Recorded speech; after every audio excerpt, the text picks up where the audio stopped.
आसानी से मिल जाएंगे।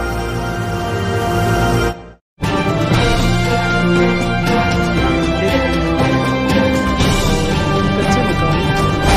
नमस्कार, आप देख रहे हैं बड़ी स्वराज न्यूज। न पक्ष न विपक्ष, हम दिखाते हैं आपको सच और सिर्फ सच। के सामने लेकर आए हैं एक बार फिर सच। नमस्कार मित्रों, आप देख रहे हैं वर्ल्ड स्वराज न्यूज। मैं अरुण माल के साथ गोप्रणाम, बंदों को मातरम, भारत माता की जय। जितना कि वन सुंदर लगता है, जितना कि जंगल सुंदर लगता है, जितने पहाड़ सुंदर लगते हैं, उनकी हकीकत रात में वो उतने ही डरावने होते हैं, उतनी ही समस्या होती है।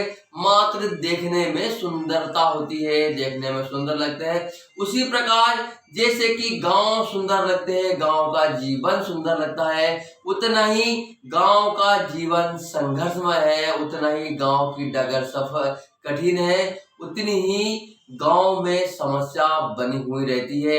इन्हीं समस्याओं के साथ आज एक बार फिर झारखंड के विशेष संवाददाता श्री सुनील कुमार की एक खास रिपोर्ट, एक ग्राउंड रिपोर्ट लेकर आए हैं, एक डॉक्यूमेंट्री लेकर आए हैं गांव पर कि गांव का जीवन कैसा होता है और गांव में कितनी समस्या होती है और गांव की डगर कठिन क्यों है। देखिए खास डॉक्यूमेंट्री। आपको हमारा चैनल अच्छा लगे तो लाइक करें, सब्सक्राइब करें, अपने दोस्तों के साथ शेयर करें। नमस्कार मित्रों, आप देख रहे हैं वर्ल्ड स्वराज न्यूज। न पक्ष की न विपक्ष की खबरें, सिर्फ सच की। और आज हम हैं झारखंड राज्य के हजारीबाग ज़िले के प्राकृतिक वातावरण में, जो कि यह जो हजारीबाग पूरा ज़िला है, यह पूरा हजारीबाग ज़िला विभिन्न बड़े बड़े और छोटे विभिन्न जंगलों से घिरा हुआ है। और ये जंगल अपने आप में खूबसूरती को समेटे हुए है और इन जंगलों में तरह तरह के पशु पंछी और विभिन्न प्राणी यहाँ पे पाए जाते हैं। और इन जंगलों की खूबसूरती इतनी मनमोहक है कि किसी का भी मन इसमें मोह जाएगा। तो आइए हम लोग देखते हैं और साथ में समझते हुए चलेंगे कि किस प्रकार की खूबसूरती यहाँ के जंगलों की और लोगों का जीवन यापन कैसा है।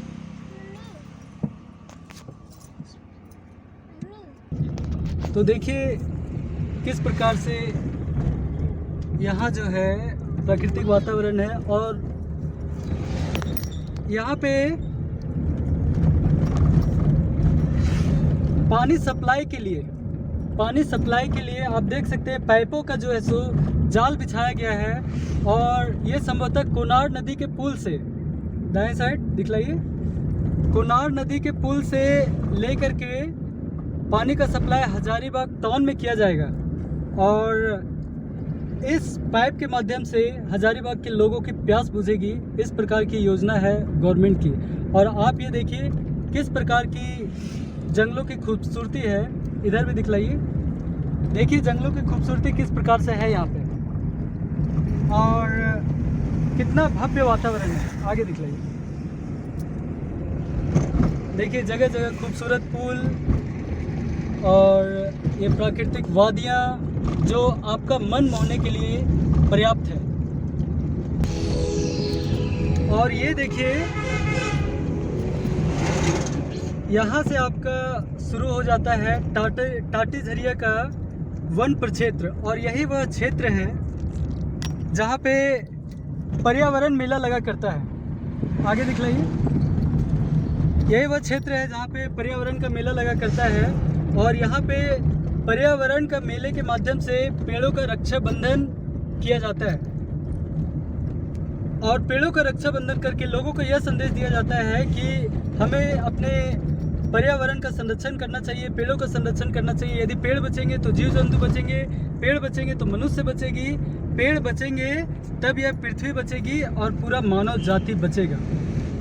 तो ये था टाटीझरिया का दूधमटिया वन। और इस दूधमटिया वन में पर्यावरण मेला लगता है जो कि काफ़ी विशाल मेला होता है। एक तरह से साइंटिफिक मेला भी इसे कहा जा सकता है। और ये है टाटीझरिया चौक जहाँ पे विभिन्न होटल हैं, बड़े और छोटे, सभी प्रकार के यहाँ पे होटल हैं। दाएं साइड भी दिखलाइए। और इधर देखिए, ये होटल काफ़ी फेमस है, खासकर गुलाब जामुन के लिए ये फेमस है सारे होटल। और ये है टाटीझरिया प्रखंड, और टाटीझरिया प्रखंड के फेमस गुलाब जामुन वाले होटल। यहाँ गुलाब जामुन के लिए ये होटलें प्रसिद्ध हैं, और यहाँ पे बड़े छोटे तमाम तरह के होटल पाए जाते हैं। और यह है टाटीझरिया का बाज़ार क्षेत्र, जहाँ पे लोग अपने साग सब्जियाँ और विभिन्न प्रकार के सामग्रियों को बेचते हुए। यहाँ प्रत्येक मंगलवार को बाज़ार, साप्ताहिक बाज़ार लगा करता है, जहाँ पे किसान, व्यापारी, मजदूरगण आकर के अपने कार्यों को करते हैं और सामग्रियों को बेचते हैं। और ये है सामने नदी का पुल, जो कि एक छोटी नदी पड़ती है, जहाँ पे यह पुल है। पूरा अगर झारखंड क्षेत्र की बात की जाए तो भारत में 28 राज्य और 8 केंद्र शासित प्रदेश है। उसमें से जो झारखंड राज्य है वह अपनी खनिज संपदा के लिए काफ़ी प्रसिद्ध है। पूरा भारत का लगभग 40% खनिज संपदा जो है वह झारखंड राज्य के माध्यम से ही देश के विभिन्न हिस्सों में जाता है। और जो झारखंड राज्य है इसमें 24 ज़िले पाए जाते हैं, और इन 24 ज़िलों में हजारीबाग एक ज़िला है, जिसके कुछ क्षेत्र आप स्क्रीन पे देख पा रहे हैं। और ये है होलंग, इधर से होलंग का गांव जाता है। देखिए, ये होलंग का ग्राम इधर से जाता है, यह होलंग क्षेत्र है। ठीक। और इधर देखिए, ये खेत खलिहान, ये होलंग बस्ती है, टाटीझरिया प्रखंड का होलंग क्षेत्र। और यहाँ के खेत खलिहान को देखिए आप, और ये माचे जिसमें पुआल लदे हुए हैं। इस प्रकार के दृश्य ग्रामीण क्षेत्रों में आपको आसानी से मिलेंगे। और आगे आप देखिए वन क्षेत्र, इस प्रकार से वन क्षेत्र से घिरा हुआ यह पूरा हजारीबाग जिला है। इधर के जंगल के दृश्यों को आप देखें, किस प्रकार से विभिन्न जंगलों से घिरा हुआ यह हरा भरा पूरा क्षेत्र। और आप ये देखिए, यह वन क्षेत्र टाटीझरिया प्रखंड के वन क्षेत्र। और यदि झारखंड की बात की जाए तो झारखंड में रांची, जमशेदपुर, धनबाद और हजारीबाग, कोडरमा, ये सब प्रमुख ज़िले हैं। ऐसे तो 24 ज़िले हैं, परंतु जो बड़े बड़े ज़िले हैं वो ये सब ज़िले हैं। और उसमें से जो रांची ज़िला है वो सबसे साक्षर ज़िला है। रांची ज़िला सबसे साक्षर ज़िला है, और जनसंख्या घनत्व में भी रांची ज़िला का स्थान काफ़ी आगे आता है। और ये आप देखिए किस प्रकार से वनों की खूबसूरती है। आप ये देख रहे हैं हजारीबाग जिले के वन क्षेत्र।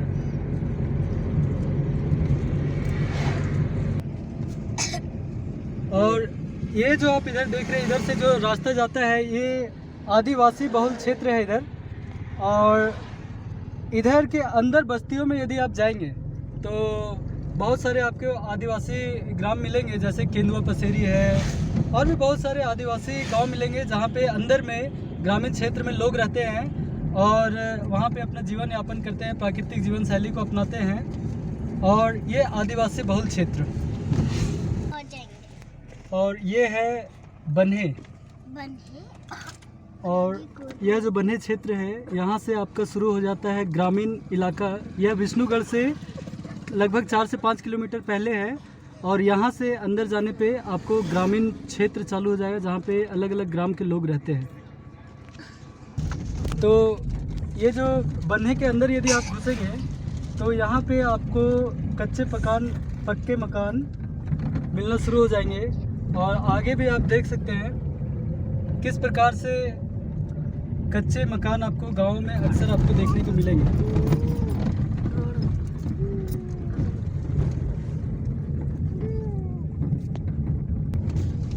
तो आप देखिए ग्रामीण क्षेत्रों में किस प्रकार से कच्चे मकान अभी भी आपको यथावत मिलेंगे, जहाँ पे खपड़े के मकान आपको मिलेंगे और मिट्टी वाले मकान आपको आसानी से मिल जाएंगे।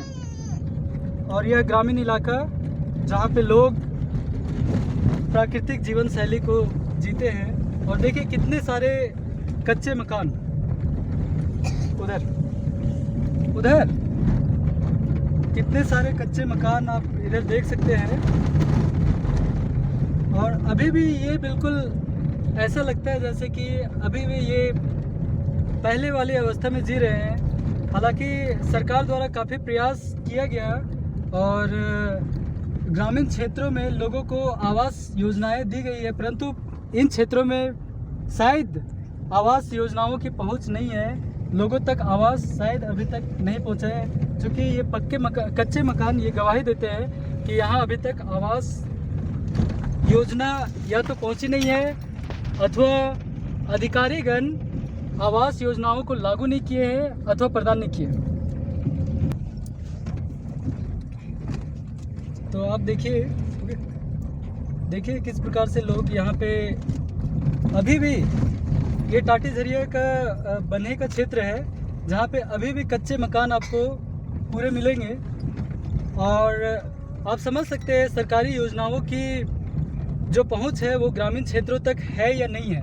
आप ये आसानी से इन दृश्यों को देख करके समझ सकते हैं। क्योंकि वादे तो बड़े बड़े किए जाते हैं, परंतु वो धरातल स्तर पर कितना उतरता है इन कच्चे मकानों को देख करके आप आसानी से समझ सकते हैं। इसमें अधिकारीगण की लापरवाही कहा जाए अथवा क्षेत्र के जनप्रतिनिधियों की लापरवाही की जाए, लापरवाही तो है। चूँकि सरकार के विभिन्न योजनाओं के माध्यम से पक्के मकानों को गरीबों को दिया जा रहा है, परंतु इन लोगों तक अभी तक ये मकान नहीं पहुंचे हैं। इसमें निश्चय ही अधिकारियों अथवा जनप्रतिनिधियों की लापरवाही है। देखिए कच्चे मकान अभी भी किस प्रकार से गांव में पाए जाते हैं और सड़क की भी स्थिति कुछ अच्छी खासी नहीं है। यदि ग्रामीण जीवन शैली की बात की जाए तो भारतवर्ष में 6,28,221 गांव पाए जाते हैं और इन गांवों में सड़कों की स्थिति यदि कहा जाए तो बहुत बेहतर नहीं है। और अभी भी ग्रामीण क्षेत्रों में कच्चे मकानों का पाया जाना सरकारी दावों का पोल खोलती है कि अभी भी यहाँ पे लोगों तक पक्के मकान नहीं पहुँच पाए हैं। और दूसरी बात ये है कि सरकार को चाहिए और क्षेत्र के जनप्रतिनिधियों को चाहिए कि वे लोगों तक सरकारी योजनाओं का लाभ पहुंचाए, चाहे वो पक्के मकान दिलाना हो गरीबों को अथवा गांव की सड़कों को बेहतर बनाना हो। इस पे बाकायदा ध्यान देने की आवश्यकता है। और देखिए किस प्रकार की प्राकृतिक वादी है और ये है टाटी झरिया प्रखंड का क्षेत्र और किस प्रकार से यहाँ के प्राकृतिक वादियों के बीच यह गांव बसा हुआ है। और यहाँ एक छोटा सा पुल आप देख पा रहे हैं। गांव में अक्सर छोटे बड़े पुल आपको मिल जाएंगे, हालांकि उनमें बहुत काम करने की आवश्यकता है क्योंकि उनकी स्थिति और हालात बहुत बेहतर नहीं होते। और इन खेत खलिहानों को आप देखिए, इन खेतों में पशु चरते हुए आपको आसानी से नज़र आएंगे और इन खेतों में धान, गेहूं, मक्का आदि उपजाया जाता है और यहाँ से उपजा करके क्षेत्र के अलग अलग हिस्सों में किसान ग्रामीण आदि पहुँचाते हैं।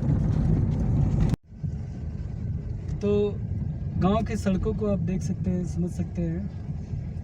ग्रामीण क्षेत्र में जो मूल समस्याएं होती है वो सड़क की, बिजली की, पानी की, सिंचाई के साधन की और गांव के क्षेत्र के मूल समस्याओं में पानी, शौचालय इत्यादि आपको आसानी से लगभग प्राय आपको गांव में ये समस्याओं को देखने को मिलेगा। बेरोजगारी भी यहाँ की मुख्य समस्याओं में से एक है। लोगों का पलायन गांव से अक्सर होता है क्योंकि गांव में उन्हें पर्याप्त रोजगार नहीं मिल पाते, जिसके कारण आर्थिक तंगी के कारण लोगों को ग्रामीण क्षेत्रों से पलायन करके शहरों की ओर जाना पड़ता है और वे शहरों में जा कर के जीविकोपार्जन करते हैं और उसके पश्चात वे अपने गांव में अपने घरों को। तो ग्रामीण क्षेत्रों की समस्याएं आप समझ रहे हैं किस प्रकार की समस्याएं होती है। देखिए, आपको लोग यहाँ पे स्कूल जाने वाले बच्चों से लेकर के आपको महिलाएं, पुरुष इत्यादि सभी कार्य करते हुए आपको मिल जाएंगे। काफ़ी मेहनती होते हैं गांव के लोग। और देखिए, खेतों में लहलहाते हुए फसल, किसान कड़ी मेहनत करके फसलों को उपजाते हैं और उसे शहरों तक पहुंचाते हैं। गांव की सड़कें शहरों की भांति नहीं होती और काफ़ी सड़कें तो स्थिति उनकी काफ़ी ख़राब होती है। अभी भी आपको देश के कई गांव ऐसे मिल जाएंगे जहां पे सुविधा साधनों का अभाव है।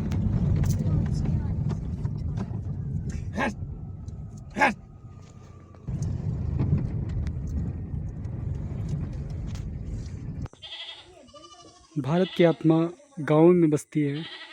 देश की 70% आबादी लगभग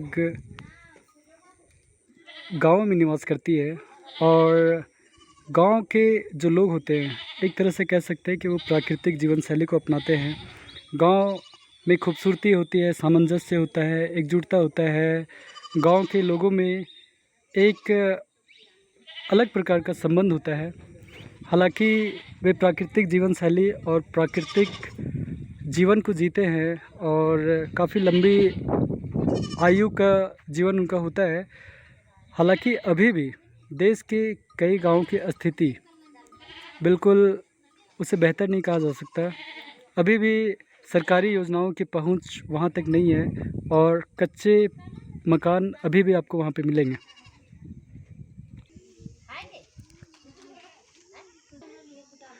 इस प्रकार के कच्चे और खपड़ीले मकान आपको आसानी से गांव में देखने को मिलेंगे।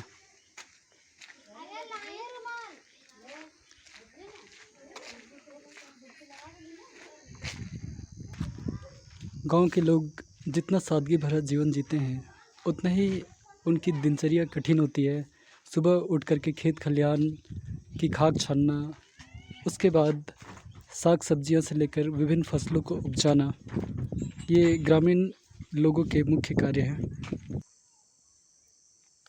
तो आपने पीछे देखा किस प्रकार से विभिन्न गांवों का दृश्य, किस प्रकार से गांव में कच्चे पक्के मकान हैं, वहाँ की सड़कें, वहाँ की गलियाँ। अब जो है, आइए यहाँ के ग्रामीण क्षेत्र के जो खेत खलिहान रहते हैं उसको देखते हैं और समझते हैं गांव वालों का जीवन कैसा होता है। तो ये जो है, तो गांव के जो लोग होते हैं, ग्रामीण क्षेत्र के जो मूल तो गांवों में आपको ये कच्चे पक्के मकान आसानी से मिल जाएंगे। गांव के कुएं, खेत खलिहान और कच्चे मकान आप आसानी से देश के विभिन्न ग्रामों में देख सकते हैं। यदि किसानों की बात करें तो किसान अलग अलग तरह के फसलें अपने खेतों में लगाते हैं। वे कड़ी मेहनत करते हैं और कड़ी मेहनत करके वे साग सब्जियां, विभिन्न प्रकार के धान, चावल, गेहूं, बाजरा, मक्का इत्यादि फसलों को लगाते हैं। साग सब्जियों, मसालों को लगाते हैं।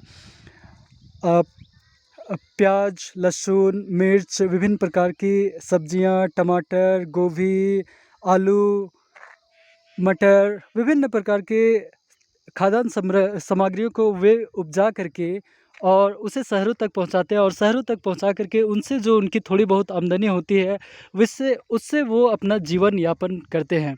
गांव में आपको छोटी बड़ी खेत आसानी से मिल जाएंगे और ये खेत छोटे छोटे झाड़ों से उन्हें घेरा जाता है ताकि जानवर वहाँ पे ना आ जाए और उनके फसलों को बर्बाद ना करे। ग्रामीण लोगों की मुख्य जो जीविकोपार्जन का स्रोत है वो एक प्रकार से कृषि है। 32 लाख स्क्वायर किलोमीटर में फैला यह भारतवर्ष, जिसमें कि 28 राज्य है। प्रायः सभी राज्यों में विभिन्न प्रकार की जीवन शैली अपनाने वाले, जीने वाले लोग आपको मिल जाएंगे। परंतु यदि कृषि बहुल राज्यों की बात की जाए, यूपी, बंगाल, हरियाणा, पंजाब, बिहार, झारखंड और भी कई राज्य हैं जो कृषि बहुलता क्षेत्र हैं। तो इन राज्यों में किसान काफ़ी मेहनत करते हैं और वे अपने मेहनत के दम पर, अपने परिश्रम के दम पे बंजर खेतों में भी फसलों को उपजाते हैं और उन उत्पादों के माध्यम से उन्हें वो सेल करके अपना घर को चलाते हैं, अपने बच्चों की पढ़ाई पूरी करते हैं और तमाम तरह के जो जीवन के साधन हैं वे जुटाने का प्रयास खेती के माध्यम से ही वे करते हैं। गांव के लोगों की जो जीवन यापन की जो शैली होती है वो प्राकृतिक तो होती ही है, साथ में काफ़ी परिश्रम भरा भी होता है। चूँकि शहरों की भांति यहाँ पे आपको सारी सुविधाएं देखने को नहीं मिलेंगी। शहरों में जिस प्रकार की हर प्रकार की सुविधाएं मिलती है उस प्रकार से यहाँ नहीं मिलेंगे। गांव में अक्सर यदि आप देखें तो आपको चिकित्सा की सुविधा का अभाव, सिंचाई की सुविधा का अभाव, बिजली का अभाव, पानी का अभाव, सही शिक्षा का अभाव और चिकित्सा साधनों का अभाव, ये सब अभाव आपको मिल जाएंगे। और गांव की एक सबसे बड़ी समस्या और है जो कि रोजगार की समस्या, और यह एक ऐसी समस्या है जिसके कारण ग्रामीण लोगों को शहरों की ओर पलायन करना पड़ता है और वहां जाकर के वे अपना मेहनत करके, उनसे जितना बन पड़ता है वे अपना मेहनत लगा करके वहाँ से आर्थिक उपार्जन करते हैं और उन पैसों को अपने परिवार वालों तक भेज करके अपने घरों को चलाते हैं।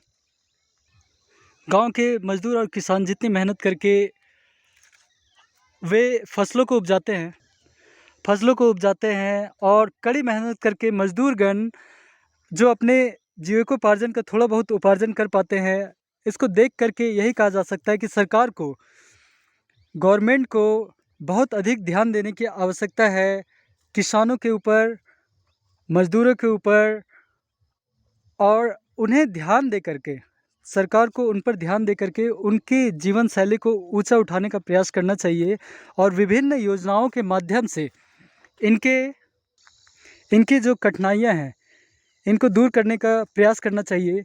क्योंकि यदि एक किसान और मजदूर जब तक समृद्ध नहीं होगा तब तक किसी देश को समृद्ध नहीं कहा जा सकता। क्योंकि संपूर्ण देश का रीढ़ यदि कहा जाए तो वो किसान और मजदूर है। यदि ये ही नाखुश रहें तो फिर देश की उन्नति किस प्रकार से हो सकती है? कैसे कहा जा सकता है कि एक देश विकसित है जहाँ की 70% आबादी यदि कठिन परिश्रम वाला ज़िंदगी जी करके भी सही तरीके से आर्थिक उपार्जन नहीं कर पाता है, सही जीवन शैली को अपना करके भी यदि कठिनाइयों भरा उनका जीवन रहेगा, यदि उन्हें पढ़ाई में परेशानियां आएंगी, उनके बच्चों को, उनको घर परिवार चलाने में यदि परेशानी होगी तो देश को समृद्ध किस प्रकार से कहा जा सकता है? भारत एक लोकतांत्रिक देश है, अर्थात यह एक ऐसा देश है जहाँ पे लोगों का शासन है। और लोकतांत्रिक देश की यही खूबी होती है कि लोकतांत्रिक देश का जो मालिक होता है वह वहाँ की जनता होती है। किसी भी लोकतांत्रिक देश का जो मालिक होता है वो वहाँ की जनता होती है और जो जनप्रतिनिधिगण होते हैं वे उस जनता जनार्दन की सेवा के लिए होते हैं। उनका मुख्य कार्य होता है लोगों की सेवा करके उनको, उनके जीवन को उन्नत करना, उनके जीवन में तमाम तरह की सुविधाओं की व्यवस्था करना, ताकि वे अपने जीवन को सुचारू ढंग से सही तरीके से चला पाएँ। तो सरकार जितना ध्यान शहरों की ओर देती है उतना ही ध्यान उसे ग्रामों में भी देने की आवश्यकता है। गाँव में सिंचाई, चिकित्सा, शिक्षा, रोजगार और वे तमाम तरह के सड़क, बिजली, पानी और वे तमाम तरह के सुविधा साधन उपलब्ध कराने होंगे ज़मीनी स्तर पे, जिससे कि ग्रामीण लोगों का जीवन ऊंचा उठ सके, वे समृद्ध बन सके और उन्हें शहर की ओर नहीं भागना पड़े।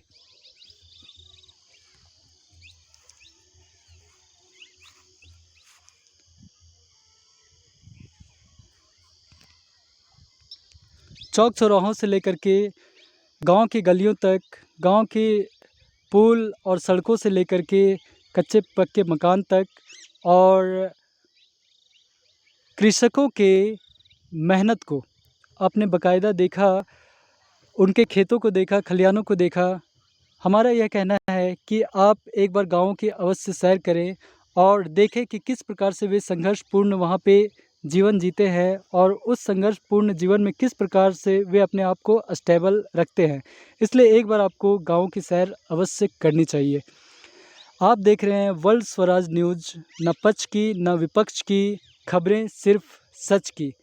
चैनल को लाइक करें, शेयर करें और सब्सक्राइब करें। आपका बहुत बहुत धन्यवाद।